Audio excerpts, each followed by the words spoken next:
ito na yung pinapabili niyo. Lagay mo dun. Salamat na. Ay, Poy, ayusin mo na yung bawang, ha? At sibuyas. Saka yung ibang sahog para doon sa lulutuin ko bukas. Sige po, Nay. Nay, huwag niyo po kayo magluto. Baka mapagod kayo niyan. Oo nga naman, bilhin. Oo nga po pala, Nay. Kamusta po pala check-up niyo, Nay? Ano pong sabi ng doktor? Ay, okay naman, nak. Kaya lang may gamot na nirekomenda yung bagong doktor eh. Tapos meron pang therapy, kaya kailangan bumalik. Nasa 800,000 din eh. 4 na session. Mahal naman nun. Tay, pag-usapan natin, meron pa naman akong pera eh. Yung mga naitabi ko, pwedeng yung gamitin natin sa down payment. Tapos yung mga susunod eh, nagawa ko na lang ng paraan. So, babawasan mo yung ipon mo? Eh, di ba para sa kasal mo yun, anak? Nay, napag-usapan na namin to ni tatay. Ha? Nasa magpagaling lang kayo, yun lang importante. Bili lang ako mantika, nakalimutan ni Popoy.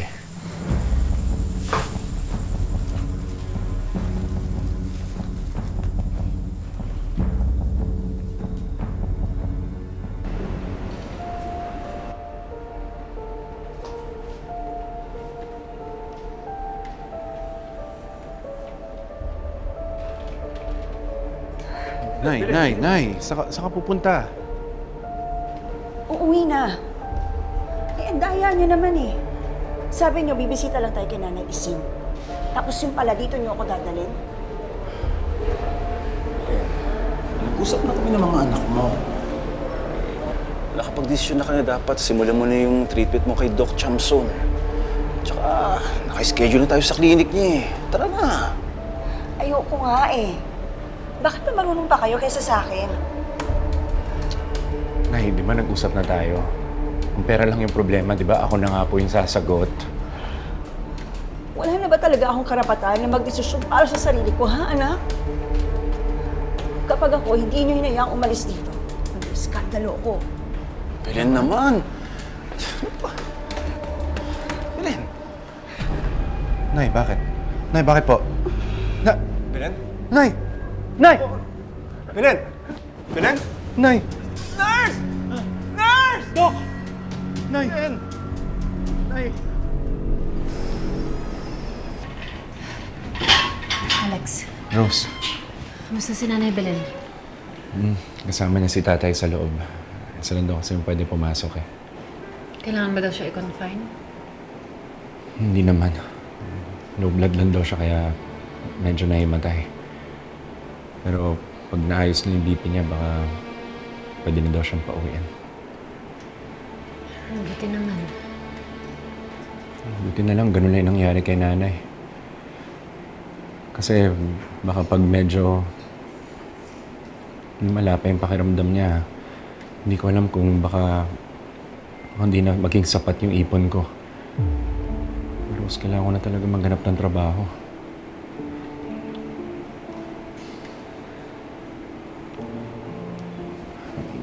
Iniisip ko nga, iniisip ko mag-apply kay Amira. Kasi di ba nabaril yung bodyguard niya? Pansamantala lang naman to, Rose. Di ba pwedeng maghanap ka ng ibang trabaho, yung mas permanente? Rose, maniwala ka sa akin. Ginawa ko ng lahat. Naghanap na ako. Pero hindi ko alam eh. Ang hirap ata humanap talaga ng trabaho ngayon. Ito na lang yung naiisip kong paraan. Ikaw, kung para naman kay Nanay Belen, edi sige.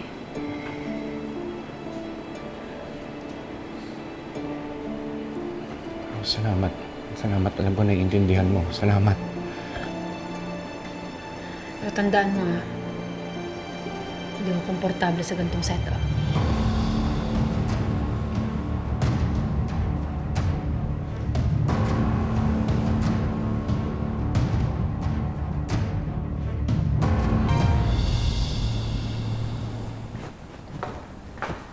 La, alis na po ako. Oy, nagmamadali ka yata. Ay, hindi naman po. Halika, magdasal muna tayo. Sige po, La. Sa ngalan ng Ama, ng Anak, ng Espiritu Santo. Amen. Panginoong Diyos, Naway, gabayan niyo siya sa lahat ng kanyang desisyon sa ginagawa sa kanyang buhay. Panginoon, kayo na po ang bahala sa aking apo. Amen. Napakaswerte mo, Mama Mira. Madasalin ng lola niyo. Naku, lagi kasi akong nag-aalala sa iyo, Amira. Lalo na ngayong ang daming nangyari sa pamilya namin. Kaya huwag mong kalilimutan, ha? Laging hihingi ng tulong sa kanya. Oo naman, La. Paano? Alis na po ako, ha? Sandali lang. Paano yan? Sino bodyguard mo? Nako, La. Kaka-apply lang ho. Kapag nakita niyo kung sino siya, sigurado akong mapapanatag ang loob niyo. Ako, sino kaya yung sinasabi mo yan?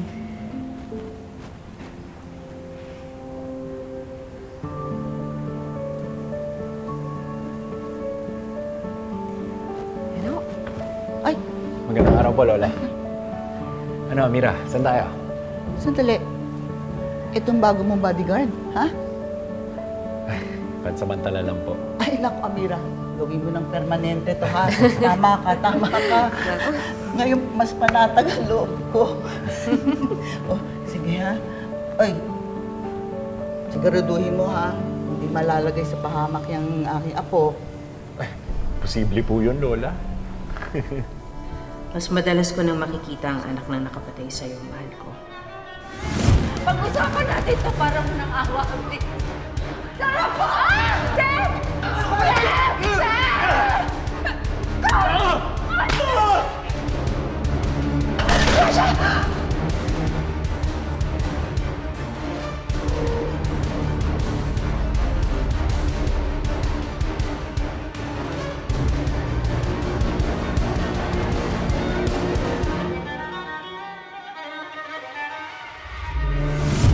Pumayag na si Alex na tumulong sa paghihigante sa mga tera. Kapag napabagsak na namin ang pamilyang iyon, ang mag-amang De Los Santos naman ang isusunod ko. Uy, Frenny! Thank you at tinaanan niyo ko, ha?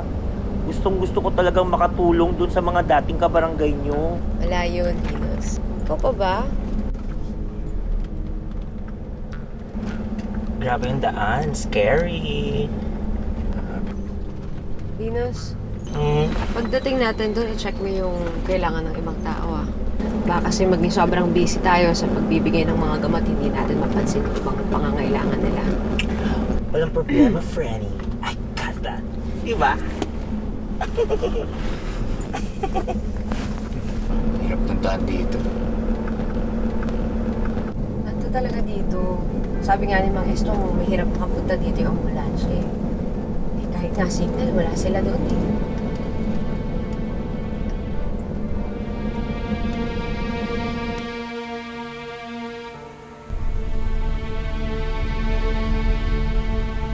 Ay!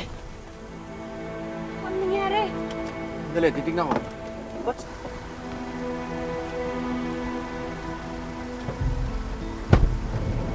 Naku, patay.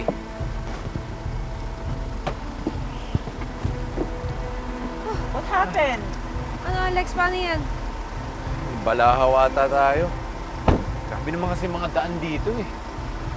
Baka naman yung mga tao.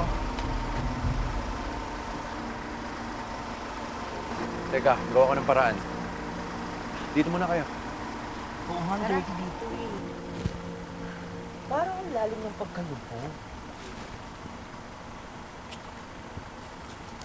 Ayaw mo tala? Ha? Magtutulak? May outfit? Bag? Heels? No way! Bagay naman. Nice view.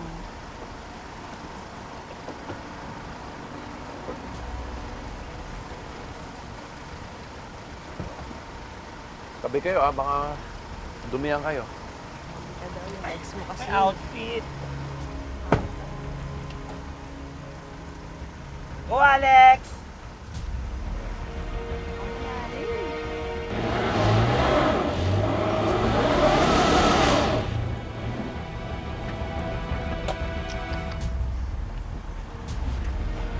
Ayaw talaga eh. Pasensya na mga matatagalan tayo.